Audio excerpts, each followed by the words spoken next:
You know that one person in your life who's basically your personal walking dictionary? Well, today, we're going to drop in on a pretty hilarious English lesson starring the ever-patient older sister, Bunty, and her very confident younger brother, Chintu. So our story kicks off with Chintu just making a simple observation. He says, with four very clear, very distinct syllables, "My little brother is so mischievous." I mean, it sounds about right, doesn't it? But nope, like clockwork, big sister Bunty jumps in with the correction. Hold on, it's mischievous, only 3 syllables. Turns out Chintu threw in a whole extra E sound that it doesn't belong there. And just like that, our lesson has begun.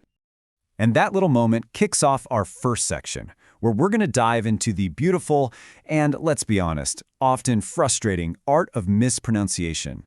We're talking about those words that look one way on the page, but sound completely different when you actually try to say them. Okay, so here we have 2 absolute classic traps. First up, Chintu accuses Bunty of exaggerating, calling it a hyperbole. It's a solid guess, I'll give him that, but it's wrong. Bunty corrects him, no, it's hyperbole. Then, and this is just beautiful irony, he tries to practice his pronunciation, literally jamming the word noun right into the middle. Bunty has to gently stop him again. It's pronunciation. So after that little linguistic workout, Chintu comes to a conclusion that I think we've all felt at one point or another. He just sighs, completely defeated, and says, "English hates me." Yeah, we've all been there, Chintu. But if you thought tricky syllables were bad, you're in for a treat. Chintu is about to stumble headfirst into what we're calling the silent letter conspiracy. Yeah, some letters in English words are just there for decoration. They're seen, but they are definitely not heard. On the list for today's lesson are the ghost letters in words like salmon, debris, yolk, and even often. And here we see it in action. Chintu's ordering some fish, and he proudly pronounces that L in salmon. Bunty has to gently tell him it's actually salmon. Then he points out the debris from a storm, only to learn that the S is totally silent and the word is debris. Honestly, these silent letters are just villains. So completely baffled, Chintu asks the question that we're all thinking about, that L in salmon. Why is the L even there? And Bunty's reply is just legendary. She calls it an emotional support letter. I think we can all agree that's the only definition that makes any sense. But what if it's not just one silent letter? What if the entire word is basically a master of disguise? Let's get into our next section, where we'll see some English words that are truly, truly deceptive. Okay, this is the ultimate example. Colonel. Chintu reads it exactly how it looks. Col-lo-nol. But then Bunty drops the bombshell. It's pronounced kernel. His reaction? Kernel? Like popcorn? And Bunty's only defense for the entire language is English is creative.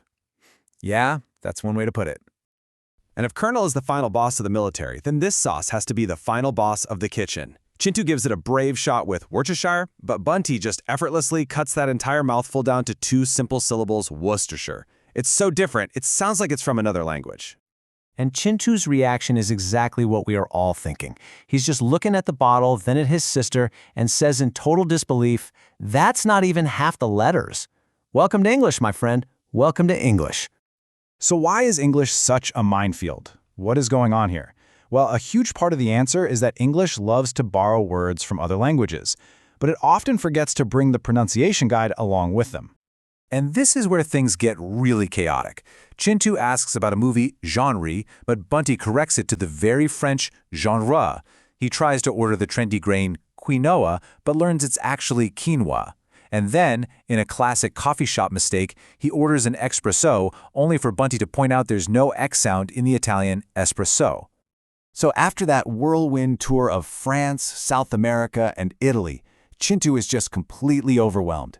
He looks at Bunty and says, "I feel like I need subtitles to talk to you." And you know what? That's a hilarious and pretty accurate way to describe how foreign these correct pronunciations can feel. All right, we are in the home stretch. For our final section, Bunty hits Chintu with a little lightning round of everyday words that, let's be real, trip up almost everyone at some point. Okay, let's look at 2 more classics. Chintu points to an asterisk, getting the S and the K all mixed up. Bunty has to swap them back. Asterisk. Then he says he's heading to the library, which is super common, right? But Bunty makes sure he gets all 3 of those syllables in there. library. At the end of this long, confusing, and probably exhausting journey, Chintu is just spent. He throws his hands up in the air and declares the one thing that he thinks would solve all his problems. You know what? English should come with a user manual. But Bunty, always the witty teacher, gets the perfect last word. Her response just brilliantly sums up their entire relationship and this whole lesson. She says, "It does. It's called me correcting you every day." Just a perfect ending. In the end, I think we're all a little bit like Chintu sometimes.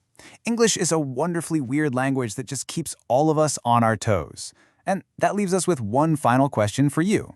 Whether it's Worcestershire, Colonel, or something else entirely, what's that one English word that always trips you up?